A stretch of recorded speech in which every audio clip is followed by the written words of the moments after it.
Lou Williams captured his third Sixth Man of the Year award in his NBA career almost 3 weeks ago. He became the second player to ever do this in NBA history by tying Jamal Crawford for having the same amount of Sixth Man of the Year awards in his career. Lou and Jamal are the only players to win 3 Sixth Man of the Year awards in NBA history, and Lou has done some more spectacular things in his career as well. And you'll see all the things that he's accomplished in the NBA over the course of his career, and why he's still underrated after accomplishing all these things in a few seconds. But before I get deeper into the video, I'd like to shout out Ice Axe Viking and RB Ops Drops. Thanks for the support, I really appreciate it. And for the other people that didn't get shoutouts that wanted one, I'll shout you out in future videos, because I'll only be doing 2 shoutouts per video because I'm getting so many shoutout requests. Also, if you want a shoutout in future videos, let me know in the comment section below. But with all that being said, if you are new to my channel and not subscribed, make sure to subscribe, because I drop basketball videos and I cover different topics of the NBA. And don't forget to hit the notification button to get notified whenever I drop a video if you haven't already. And like I always say, once again, it's Third IV195 coming at you with another video. Stay tuned.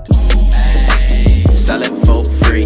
Put no prices on that body, sell it for free. Hey, sell it for free.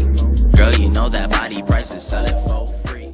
Here are the spectacular things that Lou Will has done as a sixth man in his NBA career so far. He's the first person to win the Sixth Man of the Year award in Raptors franchise history, and the first to win the Sixth Man of the Year award playing for a team outside of America in NBA history. Take a look.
Also, from December the 3rd, 2016, all the way to the 9th, Lou Williams scored 137 points in total in 4 games, making him the first reserve in NBA history to score this much points in 4 games since the NBA started keeping track of starts in 1970. Last year, on January the 20th, 2018, he scored 31 points and had 10 steals, which was a franchise record for the Clippers, and he had 7 assists along with 2 rebounds. But unfortunately, the Clippers would go on to lose to the Utah Jazz 125-113.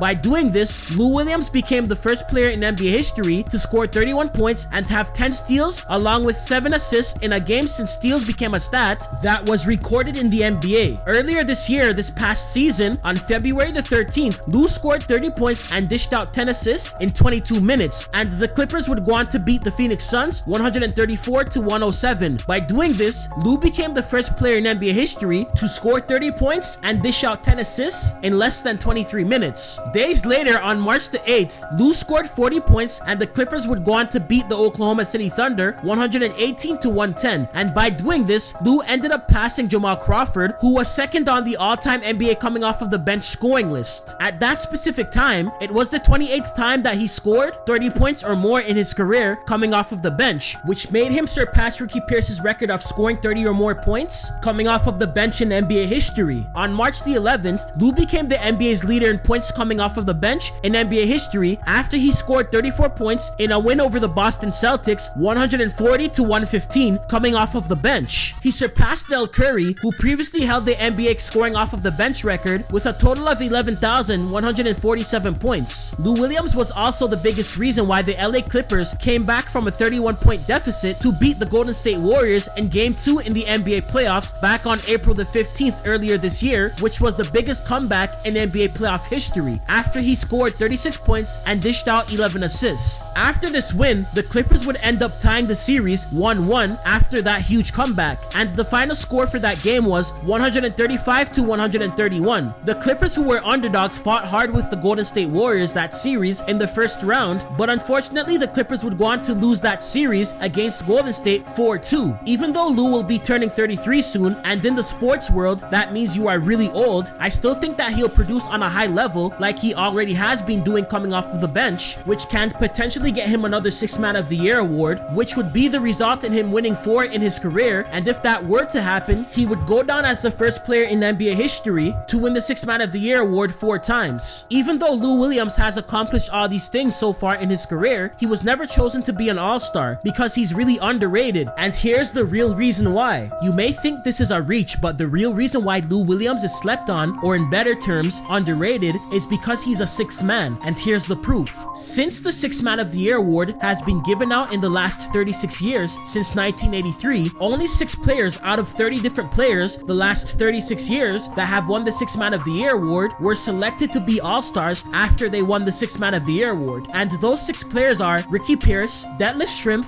Cliff Robinson, Anthony Mason, Anton Jameson, and James Harden. And in James Harden's case, he went from being a 6th man to a superstar because he's an MVP award winner and he has his own team. If James Harden stayed a 6th man, there's a possibility that he would never become an all-star in his career yet, or ever. Take a look at the 6 players out of 30 different players the last 36 years that have won the 6th Man of the Year award that were selected to be all-stars after winning the 6th Man of the Year award.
If you do the math, here is the percentage of how much players are chosen to be all-stars after winning the 6th Man of the Year award as of right now. So 6 divided by 30 equals 0.2, and 0.2 times 100 equals 20. So all of this comes up to 20%. So this means that as of right now, because things can change down the road, because the award is being given out annually, and the player that will win the 6th Man of the Year award in the future can become an all-star after winning the 6th Man of the Year award. So the percentage can change. It's not a probability, ability, but like I said before, as of right now, that's where the percentage stands. So that means 20% of the time, a player has been selected to be an all-star after winning the Sixth Man of the Year award. That's a really low percentage. So it's very likely that a player won't be chosen to be an all-star at any point in their career after winning the Sixth Man of the Year award. You'd think that after winning this award so much times, that Lou Williams would get more credit, but that's not the case. So this goes to show that usually six men in the NBA are underrated. Six men deserve way more credit because a sixth man role is way more important than people think.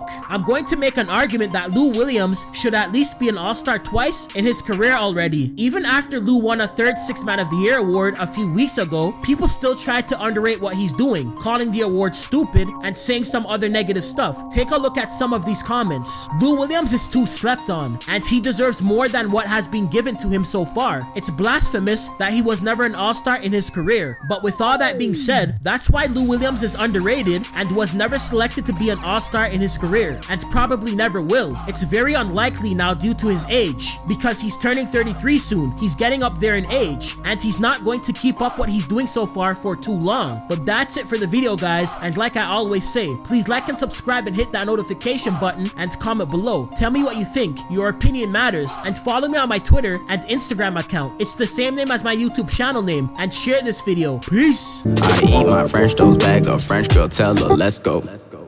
Watch me explode like I'm Mentos mixed with that coke.